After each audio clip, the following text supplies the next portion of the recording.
Hello दोस्तों, आप सभी का अपने YouTube channel best education centre में हार्दिक स्वागत है। दोस्तों, आज हम पढ़ने वाले हैं 10वीं क्लास के साइंस के चैप्टर 1 के मोस्ट इम्पॉर्टेंट क्वेश्चन। और ये पार्ट 2 होगा क्योंकि इससे पहले पार्ट 1 में मैंने कुछ इम्पोर्टेंट क्वेश्चन करा दिए हैं, लेकिन पार्ट 1 से भी ज़्यादा इम्पोर्टेंट पार्ट 2 है क्योंकि इसमें से क्वेश्चन ज़रूर आते हैं। ठीक है, तो चलिए देखते हैं कि क्या क्या हम आज प्रश्नों के आंसर करने वाले हैं। दोस्तों, आज का पहला प्रश्न हम पढ़ेंगे, संयोजन अभिक्रिया किसे कहते हैं। ठीक है, दूसरा, वियोजन या फिर अपघटन अभिक्रिया किसे कहते हैं। दोनों इसी को कहा जाता है, वियोजन या अपघटन। तीसरा, ऊष्माक्षेपीय अभिक्रिया किसे कहते हैं। चौथा, श्वसन को ऊष्माक्षेपीय अभिक्रिया क्यों कहा जाता है। बहुत इंपॉर्टेंट क्वेश्चन है ना। पांचवा, ऊष्माशोषी अभिक्रिया किसे कहते हैं। एक होता है ऊष्माक्षेपी और दूसरा होता है ऊष्माशोषी। छठा है, ऊष्मीय वियोजन अभिक्रिया किसे कहते हैं। सातवां, विद्युत वियोजन अभिक्रिया किसे कहते हैं। जल के विद्युत वियोजन में कैथोड और एनोड पर एकत्रित होने वाले गैस का क्या करना है, नाम बताना है। ठीक है, आठवां प्रश्न पढ़ेंगे, प्रकाशीय वियोजन अभिक्रिया किसे कहते हैं। और नौवां प्रश्न पढ़ेंगे, क्या होता है जब सिल्वर क्लोराइड या फिर सिल्वर ब्रोमाइड को सूर्य के प्रकाश में रखा जाता है। तो ये सारे इंपॉर्टेंट क्वेश्चन है, इस पे आपके एग्जाम में क्वेश्चन बनते हैं। ठीक है, तो चलिए 1 बाय 1 करके सारे हम क्वेश्चन के आंसर करते हैं। दोस्तों, पहला प्रश्न है कि संयोजन अभिक्रिया किसे कहते हैं। संयोजन का मतलब होता है जोड़ाव, मिलना। ठीक है, तो वह रासायनिक अभिक्रिया जिसमें 2 या 2 से अधिक अभिकारक मिलकर, ठीक है, इधर अभिकारक होते हैं ना और इधर उत्पाद होते हैं, पिछले वीडियो में मैंने समझा दिया है। तो 2 या 2 से अधिक अभिकारक मिलकर क्या करेंगे, एकल उत्पाद, ठीक है, उसका क्या करते हैं, निर्माण करते हैं। तो उसे संयोजन अभिक्रिया कहते हैं। ठीक है, वह रासायनिक अभिक्रिया जिसमें 2 या 2 से अधिक अभिकारक मिलकर एकल उत्पाद का निर्माण करते हैं तो उसे संयोजन अभिक्रिया कहते हैं। जैसे यहाँ पर देखोगे कि हाइड्रोजन और ऑक्सीजन मिलकर क्या कर रहे हैं, जल का निर्माण कर रहे हैं। उस तरीके से कार्बन और ऑक्सीजन मिलकर क्या करते हैं, कार्बन डाइऑक्साइड का निर्माण करते हैं। ठीक है ना। और जब भी ये क्वेश्चन आता है एग्जाम में तो आप ये एग्जाम्पल जरूर लिखना, कोई भी एग्जाम्पल एक जरूर लिखनी चाहिए, नहीं तो आपके मार्क्स कट जाते हैं। ठीक है, नेक्स्ट प्रश्न है कि वियोजन या फिर अपघटन अभिक्रिया किसे कहते हैं। तो कई बार एग्जाम में अपघटन अभिक्रिया आता है, किताब में वैसे अधिक जगह पे वियोजन अभिक्रिया ही लिखा हुआ है, तो ये ध्यान रखना। ठीक है, तो वियोजन का मतलब अलगाव, बिखराव, है ना। तो इसमें क्या होगा कि वह रासायनिक अभिक्रिया जिसमें एकल अभिकारक टूटकर 2 या 2 से अधिक उत्पाद का निर्माण करते हैं तो उसे वियोजन या फिर अपघटन अभिक्रिया कहते हैं। यहाँ पे देख सकते हो कैल्शियम कार्बोनेट जो है एकल अभिकारक है, ये टूटकर कैल्शियम ऑक्साइड और कार्बन डाइऑक्साइड में परिवर्तित हो गया, है ना। तो इस प्रकार की अभिक्रिया को क्या कहेंगे, वियोजन या फिर अपघटन अभिक्रिया। समझ में आ रहा है ना।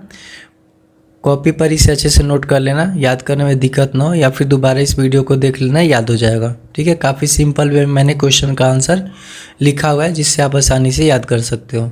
चलिए पढ़ते हैं नेक्स्ट प्रश्न। नेक्स्ट प्रश्न है कि ऊष्माक्षेपीय अभिक्रिया किसे कहते हैं। ठीक है, ऊष्माक्षेपी का मतलब ऊष्मा का क्षेप होना, निकलना, है ना, उत्सर्जन होना। समझ रहे हो ना। वर्ड पहचानो, ऊष्माक्षेपी। ऊष्माशोषी का मतलब होता है शोषण करना, यानी कि ग्रहण करना, है ना। और यहाँ पर ऊष्माक्षेपी है तो वह रासायनिक अभिक्रिया जिसमें उत्पाद के निर्माण के साथ साथ ऊष्मा का भी उत्सर्जन होता है तो उसे ऊष्माक्षेपीय अभिक्रिया करते हैं। यानी कि रासायनिक अभिक्रिया में क्या होता है, ऊष्मा का निर्माण होता है। जैसे कैल्शियम ऑक्साइड, चूना पत्थर जिसको कहते हैं, चूना पत्थर में अगर पानी डालते हैं तो देखते हो ना गर्म हो जाता है, तो गर्म होने का मतलब ऊष्मा उसमें से निकलती है ना। तो कैल्शियम ऑक्साइड जब जल से अभिक्रिया करता है तो कैल्शियम हाइड्रोक्साइड, जिसको बुझा हुआ चूना कहते हैं और इसको बिन बुझा हुआ चूना भी कहते हैं, ठीक है, चूना पत्थर भी कहते हैं। तो यहाँ पर आप देख सकते हो कि अभिकारक मिलकर जो है क्या कर रहे हैं, उत्पाद का निर्माण कर रहे हैं और उसके साथ साथ क्या होता है, ऊष्मा का भी उत्सर्जन हो रहा है। तो इस प्रकार की अभिक्रिया को ऊष्माक्षेपीय अभिक्रिया कहते हैं। ठीक है, अब नेक्स्ट प्रश्न है कि श्वसन को ऊष्माक्षेपीय अभिक्रिया क्यों कहा जाता है। कई बार एग्जाम में आ चुका है, इसको याद रखना। श्वसन का एक ऊष्माक्षेपीय अभिक्रिया है और क्यों है, तो पाचन क्रिया के दौरान भोजन हमारे शरीर में उपस्थित ऑक्सीजन के साथ मिलकर ऊर्जा मुक्त करता है ना। जो हम ऑक्सीजन सांस के रूप में लेते हैं तो क्या होता है, भोजन के कणों के साथ अभिक्रिया करके वो ग्लूकोज का निर्माण करता है और उससे हमें एनर्जी मिलती है, जिससे हमारे शरीर की कोशिकाओं को ऊर्जा मिलती है। ठीक है, और हम उस ऊर्जा के साथ अपने दैनिक कार्य को कर पाते हैं। ठीक है, तो यहाँ पर देख सकते हो कि ऊर्जा मुक्त होती है, यानी ऊर्जा का उत्सर्जन होता है। तो इस वजह से इसको क्या कहेंगे, श्वसन एक ऊष्माक्षेपीय अभिक्रिया है।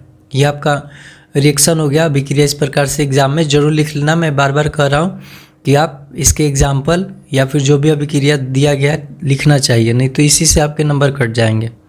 और आपको मैं कोशिश कर रहा हूँ कि फुल मार्क्स मिले एग्ज़ाम में, एक भी मार्क्स जो है नहीं कटनी चाहिए, ठीक है।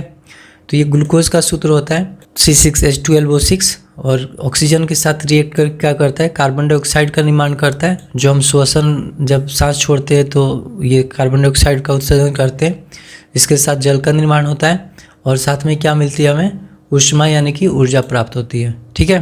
तो इस वजह से श्वसन को ऊष्माक्षेपीय अभिक्रिया कहते हैं। नेक्स्ट प्रश्न करते हैं। नेक्स्ट प्रश्न है कि ऊष्मा शोषी अभिक्रिया किसे कहते हैं। ऊष्मा का शोषण हो रहा है, मतलब उसमें खर्चा हो रहा है। तो वह रासायनिक अभिक्रिया जिसमें अभिकारकों को तोड़ने के लिए ऊष्मा, प्रकाश या विद्युत ऊर्जा की आवश्यकता होती है ना। उसके लिए ऊष्मा चाहिए या फिर सूर्य का प्रकाश चाहिए या फिर विद्युत ऊर्जा चाहिए। तो ऐसी अभिक्रिया को ऊष्मा शोषी अभिक्रिया कहते हैं। जैसे कैल्शियम कार्बोनेट, चूना पत्थर, ठीक है। कैल्शियम कार्बोनेट को जब गर्म किया जाता है तो कैल्शियम ऑक्साइड और कार्बन डाइऑक्साइड का निर्माण होता है, ठीक है, जिसको बिना बुझा हुआ चूना कहते हैं कैल्शियम ऑक्साइड को, है ना। और उसी प्रकार से जब जल को हमें तोड़ना होता है, उसको हाइड्रोजन और ऑक्सीजन अलग अलग में, तो उसके लिए विद्युत धारा प्रवाहित करनी होती है। इसके बारे में एक अलग से भी क्वेश्चन है जो हम पढ़ेंगे। और उस तरीके से सिल्वर क्लोराइड है, सूर्य के प्रकाश में रख देने पर क्या होता है, ये क्लोरीन को अलग कर देता है, यानी सिर्फ सिल्वर रह जाता है और ये सिल्वर धूसर रंग का हो जाता है। इस पे भी एक क्वेश्चन बनेगा आगे चल के, है ना। तो आप इतना तक समझ लिए, ठीक है, कि ऊष्मा शोषी अभिक्रिया क्या होता है, जिसमें ऊष्मा का क्या हो, शोषण हो, यानी कि बिना ऊष्मा के अभिकारक जो है उत्पाद में परिवर्तित नहीं होंगे। और ऊष्माक्षेपी का मतलब उसमें ऊष्मा का क्या होता है, क्षेप होता है, यानी कि उत्सर्जन होता है, ठीक है। चलिए पढ़ते हैं नेक्स्ट प्रश्न। नेक्स्ट प्रश्न है कि ऊष्मीय वियोजन अभिक्रिया किसे कहते हैं, ठीक है। यानी ऊष्मा भी चाहिए और वियोजन भी चाहिए, दोनों इसमें शामिल है। तो वह रासायनिक अभिक्रिया जिसमें ऊष्मा द्वारा एकल अभिकारक को दो या दो से अधिक उत्पाद में वियोजन किया जाता है, या फिर ऐसे लिख सकते हैं, वह रासायनिक अभिक्रिया जिसमें ऊष्मा द्वारा वियोजन होता है तो उसे ऊष्मीय वियोजन कहते हैं, ठीक है। जैसे कैल्शियम कार्बोनेट ऊष्मा प्राप्त करके कैल्शियम ऑक्साइड और कार्बन डाइऑक्साइड का निर्माण करता है, ठीक है। और ये जल वाला आ गया, जैसा मैंने बताया था, इंपॉर्टेंट, बहुत इंपॉर्टेंट है। क्वेश्चन है वैद्युत वियोजन अभिक्रिया किसे कहते हैं। यहाँ पर जल होगा, ठीक है। जल के विद्युत वियोजन में कैथोड और एनोड पर एकत्रित गैस का नाम बताइए। तो वह रासायनिक अभिक्रिया, देखो विद्युत वियोजन यानी ऐसा वियोजन अभिक्रिया जिसके लिए विद्युत ऊर्जा की जरूरत होती है ना। तो वह रासायनिक अभिक्रिया जिसमें विद्युत धारा द्वारा एकल अभिकारक दो या दो से अधिक उत्पाद में वियोजन किया जाता है, तो इसे वैद्युत वियोजन अभिक्रिया कहते हैं ना। या फिर ये कह सकते हैं कि वह अभिक्रिया, वह वियोजन अभिक्रिया जिसमें विद्युत धारा द्वारा नए उत्पाद का निर्माण होता है, ठीक है, तो उसे विद्युत वियोजन कहते हैं, ये भी कह सकते हैं। जैसे जल के निर्माण विद्युत धारा जब प्रवाहित करते हैं तो हाइड्रोजन और ऑक्सीजन गैस प्राप्त होता है। अब क्वेश्चन आता है कि जल के विद्युत वियोजन में कैथोड और एनोड पर एकत्रित गैस का नाम बताएं। दो गैस है यहाँ पे, हाइड्रोजन और ऑक्सीजन, तो किसको कैथोड पर और किसको एनोड पर रखना है, ये ध्यान रखना है। तो दोस्तों 9th में पढ़ा होगा कि हाइड्रोजन पर क्या होता है, पॉजिटिव चार्ज होता है, ठीक है। और पॉजिटिव किसको अट्रैक्ट करता है, नेगेटिव को।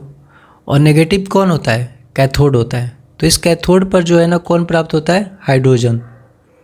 और ऑक्सीजन क्या होता है, नेगेटिव होता है ना, इस पर 2 माइनस लगा होता है ना। तो ये किसको अट्रैक्ट करेगा, पॉजिटिव को। तो एनोड क्या होता है, पॉजिटिव, तो एनोड पर क्या प्राप्त हो गया, ऑक्सीजन, ठीक है, ध्यान रहेगा। या फिर एक और आपको ट्रिक बता दे रहा हूँ, कैथोड, कैथोड में क्या है, क व्यंजन है, तो हाइड्रोजन क्या होता है, हाइड्रोजन में ह व्यंजन होता है। उसी तरीके से एनोड में ए क्या है, स्वर है ना, और ये क्या होते हैं, स्वर होते हैं। और उसी तरीके से एनोड में ऑक्सीजन होता है, तो ऑक्सीजन में आ भी तो स्वर ही है ना। तो इस तरीके से भी याद कर सकते हो कि एनोड ऑक्सीजन, कैथोड हाइड्रोजन, ठीक है, याद रहेगा ना। चलिए पढ़ते हैं नेक्स्ट प्रश्न। नेक्स्ट प्रश्न है दोस्तों, प्रकाशीय वियोजन, यानी ऐसा वियोजन जो सूर्य के प्रकाश की उपस्थिति में पॉसिबल हो, है ना। तो सूर्य के प्रकाश में उपस्थिति होने वाले वियोजन अभिक्रिया को प्रकाशीय वियोजन अभिक्रिया कहते हैं। जैसे सिल्वर क्लोराइड सूर्य के प्रकाश में, ठीक है, सिल्वर और क्लोरीन वियोजित करता है, उस तरीके से सिल्वर ब्रोमाइड सूर्य के प्रकाश में सिल्वर और ब्रोमीन को वियोजित करता है। इस अभिक्रिया को, ठीक है, श्याम श्वेत फोटोग्राफी में उपयोग किया जाता है, ये ध्यान रखना। इस अभिक्रिया को ब्लैक एंड व्हाइट जो फोटोग्राफी होता है ना, उसमें उपयोग किया जाता है। अब देखो क्वेश्चन एक आता है 1 नंबर या 2 नंबर के लिए, कि क्या होता है जब सिल्वर क्लोराइड को सूर्य के प्रकाश में रखा जाता है, ठीक है। तो दोस्तों जब सूर्य के प्रकाश की उपस्थिति में सिल्वर क्लोराइड को रखा जाता है तो सिल्वर क्लोराइड क्या होता है, धूसर रंग का हो जाता है। ठीक है, ये जो सिल्वर प्राप्त होगा ना वो धूसर रंग का हो जाता है। तो ये याद रखना, ये धूसर वर्ड याद रखना, ऑब्जेक्टिव में भी पूछा जाता है। ठीक है, कि क्या होता है जब सिल्वर क्लोराइड को सूर्य के प्रकाश में रखा जाता है। 4 ऑप्शन होंगे, लाल रंग का हो जाता है, पीला रंग का हो जाता है, धूसर होता है। तो इस तरीके से आप इसका आंसर कर सकते हो। ठीक है, तो दोस्तों आज हमने क्या क्या क्वेश्चन पढ़ा एक बार रिव्यू कर लेते हैं। तो सबसे पहला क्वेश्चन हमने पढ़ा था संयोजन अभिक्रिया किसे कहते हैं, है ना। संयोजन मतलब मिलना, 2 या 2 से अधिक अभिकारक मिलकर एकल उत्पाद का निर्माण करते हैं। और वियोजन का मतलब अलग होना, यानी कि एकल अभिकारक टूटकर 2 या 2 से अधिक उत्पाद का निर्माण करता है। इसके बाद हमने पढ़ा था ऊष्माक्षेपी, यानी ऊष्मा का उत्सर्जन होता है। श्वसन को ऊष्माक्षेपी क्यों कहा जाता है, क्योंकि ऑक्सीजन के दहन के बाद हमें ग्लूकोज के दहन के बाद क्या होता है, ऊर्जा में प्राप्त होती है, इसलिए ऊष्माक्षेपी अभिक्रिया हो गया। नेक्स्ट है ऊष्माशोषी, यानी ऊष्मा का शोषण होता है, यानी ऊष्मा के बिना ये अभिक्रिया संभव नहीं है। ठीक है, तो अभिकारक तोड़ने के लिए ऊष्मा प्रकाश ऊर्जा की आवश्यकता होती है, इसलिए इसको ऊष्माशोषी कहते हैं। और नेक्स्ट हमने पढ़ा था ऊष्मीय वियोजन, यानी ऐसी वियोजन अभिक्रिया जिसके लिए ऊष्मा ऊर्जा की जरूरत होती है। और वैद्युत वियोजन वह अभिक्रिया जिसके लिए हमें विद्युत ऊर्जा की जरूरत होती है। और कैथोड पर हाइड्रोजन और एनोड पर ऑक्सीजन प्राप्त होता है। ठीक है, तो जल के विद्युत अपघटन में कैथोड पर हाइड्रोजन और एनोड पर ऑक्सीजन प्राप्त होता है। ठीक है, नेक्स्ट प्रश्न हमने पढ़ा था प्रकाशीय वियोजन अभिक्रिया, यानी ऐसी वियोजन अभिक्रिया जिसके लिए सूर्य का प्रकाश होना जरूरी है, जिसे प्रकाशीय वियोजन कहते हैं। ये ऑब्जेक्टिव में आ सकता है। इस अभिक्रिया को श्याम श्वेत फोटोग्राफी में प्रयोग किया जाता है। और क्या होता है जब सिल्वर क्लोराइड को सूर्य के प्रकाश में रखा जाता है तो दूसरा रंग का हो जाता है। ठीक है, तो आई होप आपको ये सारे क्वेश्चन आंसर समझ में आ गया होगा। फिर मिलते हैं नेक्स्ट वीडियो में, तब तक के लिए बाय बाय दोस्तों, जय हिंद।